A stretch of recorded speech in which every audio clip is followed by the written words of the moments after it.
जेठानी जी होई माड़ो में बारात आ गइल बा आ दुल्हा जी भी संगे आ गइल बड़ा उनका संगे उनका दीदी भी आइल बाड़ी। हाँ ए देवरानी जी इनको दीदी आइल बड़ी इनका संगे बड़ा बेहाया लागतारी। देवरानी जेठानी जी तनी हमार बात सुनी सबे तनी ये दुल्हा के दीदी के तनी खूब निमन गारी गरियाई। अरे गोरखपुर में गुड़ बिकालाया जमगढ़ में जहुआ हो,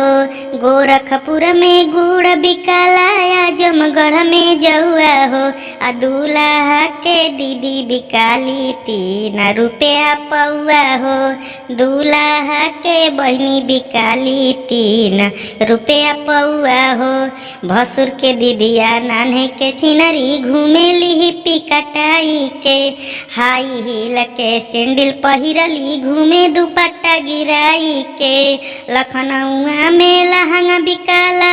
सखी चमकौआ हो, अरे सखी चमकौआ हो, त दूल्हा के दीदी बिकाली 5 रुपया पौआ हो, दूल्हा के बहिनी बिकाली 3 रुपया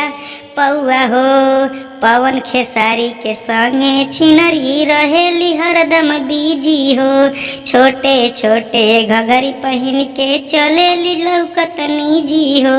पवन खेसारी के संगे छिनरी रहेली हरदम बीजी हो, छोटे छोटे ई घघरी पहन के चलेली लौकत निजी हो,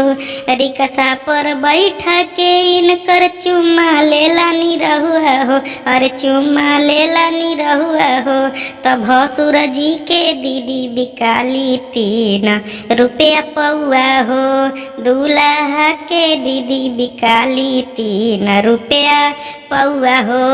आजमगढ़ में गुड़ बिकाला गोरखपुर में झौआ हो, त दूल्हा के दीदी बिकाली 3 रुपया पौआ हो, भसुर जी के बहिनी बिकाली 3 रुपया पौआ हो।